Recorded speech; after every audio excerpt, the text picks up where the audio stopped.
So with that, I'm excited to introduce Caroline, who will be talking about how you can create interactive lessons in a no coding knowledge required setting. And this is great for differentiation, homeschool, flipped classrooms, and really the possibilities are endless. So Caroline's going to walk us through, and she has the expertise of building, I think, over 50 projects in CurrikiStudio, leveraging a wide variety of our activity types. So she is truly the expert, and I'm excited to introduce Caroline. I'm going to go ahead and share my screen.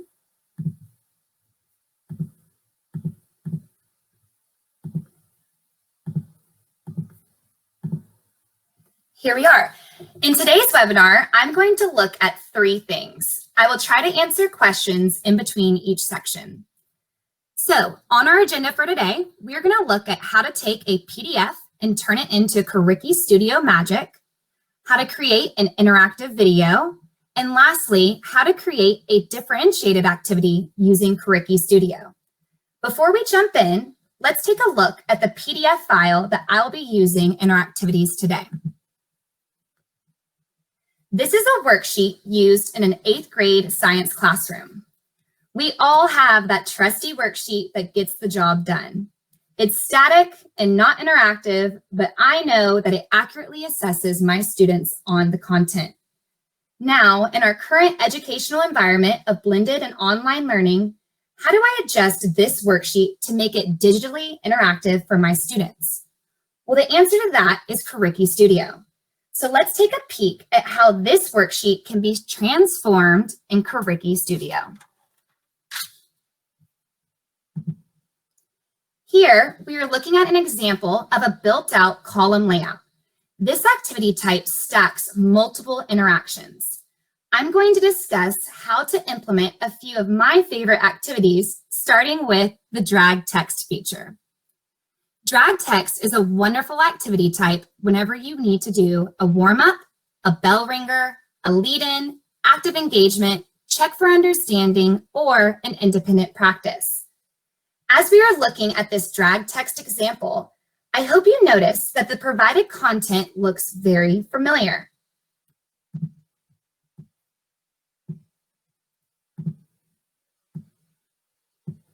We are looking at the same matching activity provided on our MITOSIS worksheet.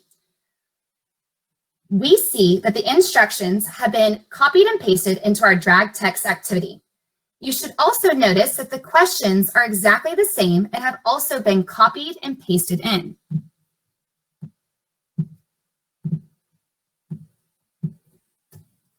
The time that I would spend on printing this worksheet for my 120 students is the same amount of time that it took me to copy and paste and build this interactive experience.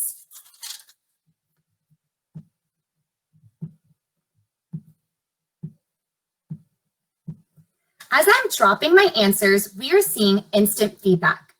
This feature has been chosen by the author of this activity.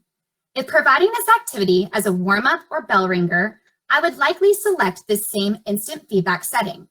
Another piece to point out is that I can list my terms more than once.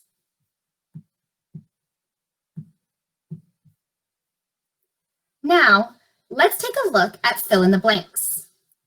Fill in the blanks pro tip. You can add a media file in the form of a JPEG, PNG, GIF, MP4, or YouTube videos with your fill in the blank activity. These are also excellent for warm-ups, bell ringers, lead-ins, active engagements, checks for understandings, and independent practices. Here, I have provided a GIF for my students, and I'm showing you how they can expand that image. Scrolling down, I hope we notice that the same questions have been copied and pasted in. The great thing about our fill in the blanks is that it provides multiple options for how you can supply a word bank for your students. Here I can see a word bank that has been provided in the task description, but I also can provide a word bank in an information callout or tip text.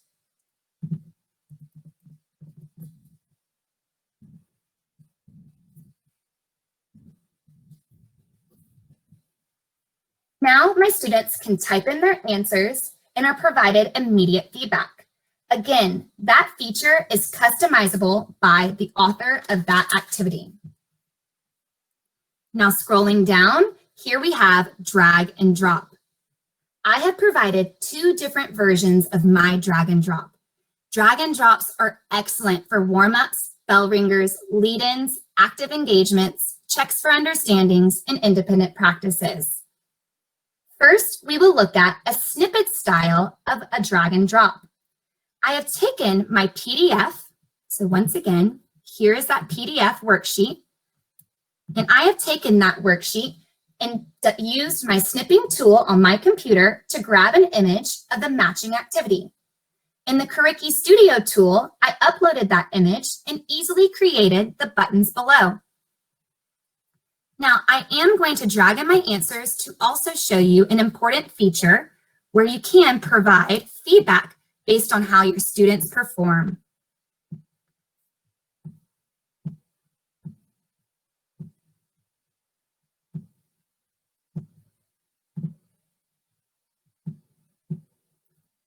Notice the provided feedback. Let's meet for tutorials tomorrow. This is a customizable feedback feature that allows the author to provide a message dependent on the student's performance. Scrolling down, here we see a fancier version of our drag and drop.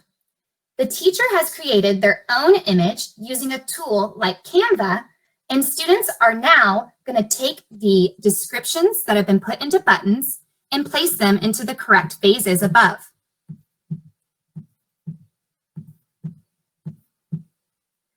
When they check their answer, they are also provided with feedback for Let's Meet for tutorials tomorrow morning. Now, here we have a Guess the Answer. Pro tip for Guess the Answer is that you can add a media file. So once again, I can add a JPEG or PNG, a GIF, MP4, or YouTube video. These Guess the Answers are excellent for warm-ups, bell ringers, lead-ins, and active engagements. Students are provided with a snippet of the worksheet and then can reveal their answer below. The last activity that we are going to check out on this column layout is a memory game. Memory games are also wonderful for warm-ups, bell ringers, lead-ins, active engagements, checks for understandings, and independent practices. A pro tip with memory games: you do not have to use the same image twice, so you can add in alternate matching images. You can also add in audio files. Here I have provided a memory game where my students must match the images that they are provided, but they are also going to be provided audio of their new vocabulary words. You might not be able to hear my audio due to the webinar limitations, but it sounds loud and clear on my device. Prophase, anaphase, metaphase, prophase, prophase, prophase. You can also see with our memory game that we keep data on the time spent and cards turned.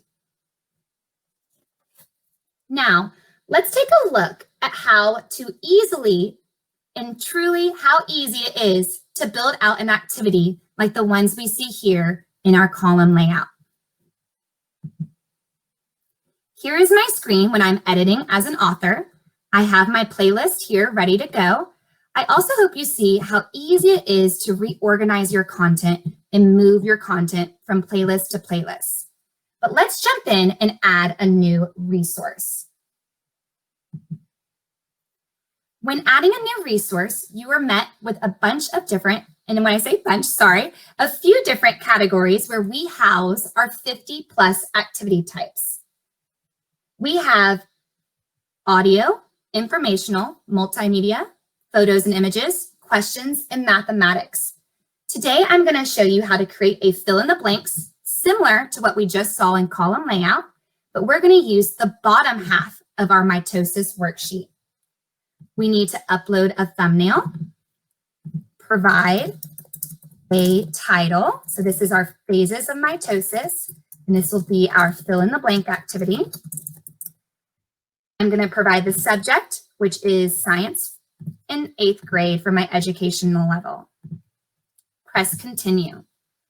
Anytime we are working in Studio, always go into full screen mode. Anytime you see a red asterisk, that is something that must be filled out. So let's give a title. So this is the phases of mitosis. Fill in the blanks. Here we see where we can add media. Again, our media file types for fill in the blanks could be an image, which is a JPEG, PNG, or GIF file. You can also add a video, which could be an MP4 or YouTube video. I am going to provide an image just so we can see how that looks. Press the plus sign, take an image. Oops.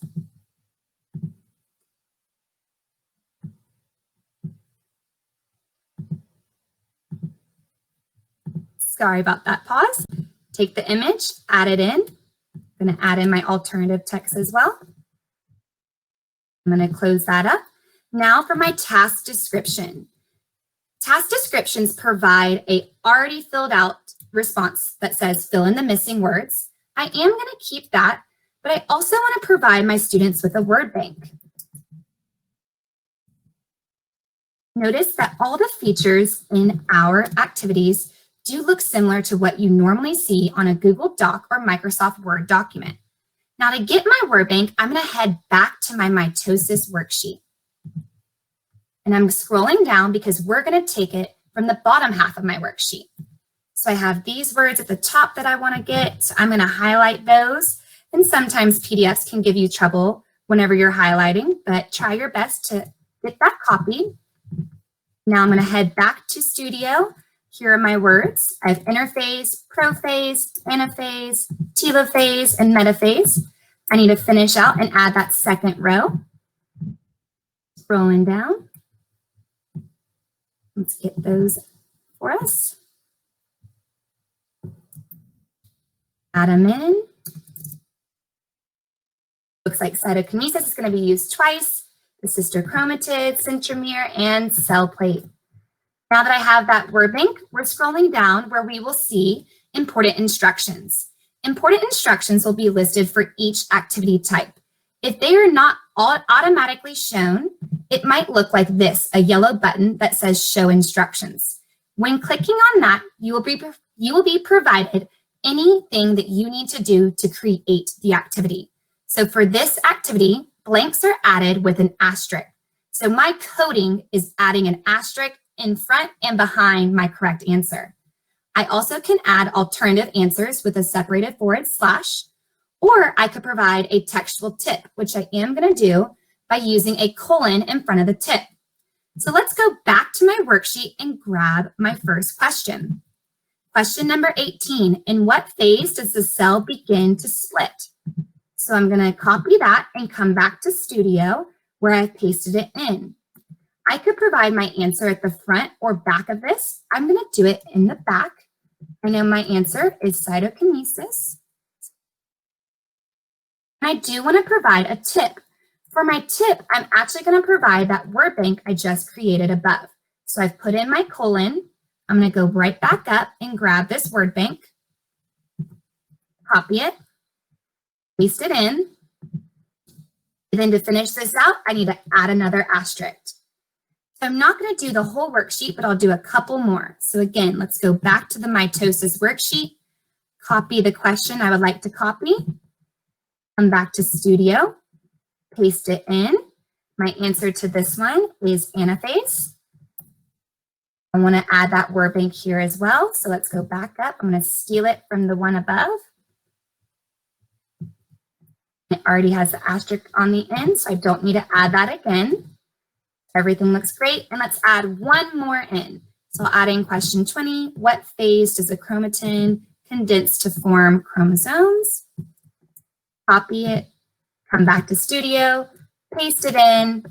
Let's add in our answer, which is prophase. And again, let's add in our word bank. So our word bank is right here, so I'm going to grab it from right above, copy that, and paste it in. Now I have created those 3 questions. Let's scroll down and look at some other features in Studio. Here I have my overall feedback.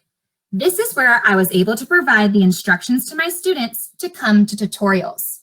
So I want to add a range, and let's say that if they get a 70% or below, that I would like to see them in tutorials tomorrow. My students that receive a 71% to 100%, I want them to know that they did a great job. Another feature to always look at when working in CurrikiStudio are your behavioral settings. These differ depending on which activity type you are looking at. When scrolling down, you notice that I can take away the retry button. I could allow them to have the show solution or take that away. For fill in the blanks, I can make it case sensitive. In this circumstance, I'm going to take that feature off. And also with fill in the blanks, I'm able to accept minor spelling errors. The next thing we have is our text overrides and translations. This just allows you to change the title to the buttons that are provided. I do not usually change those as I like the way they are already formatted. Now, I'm going to proceed to save, scroll on down, finish this out, and we can see how truly easy it was to take that PDF worksheet that I've used in the past, and now I have created a beautiful interactive experience where my students can fill in their answers online. So here we see the word bank and the task description, and I also have it here as an information call out. I probably wouldn't provide it in both spots, but I wanted you to be able to see the two different ways. Cytokinesis, the next answer is anaphase, and I am going to put in the wrong answer here just so I can check to see how that feedback comes back. Now I see I gotten the feedback that I need to go to tutorials tomorrow. I can also press show solution to see the correct answer. And I hope you did notice that I did not provide instant feedback on this activity the way I had in the previous version on column layout. Now, before I jump into our next section, are there any questions I can answer about what I've shown so far? Yeah, Caroline, a great question from Valerie. Is it possible for teachers to track the students' performance? I think that's a good one to dig in on. Yes, excellent question, Valerie. When you publish this content into your learning management system, it will track the data of how your students perform. So the same way that I'm seeing this 2 out of 3, I would receive that data whether I post it on Google Classroom or on Canvas or Schoology, whichever LMS system you are using will hold on to the data from your students.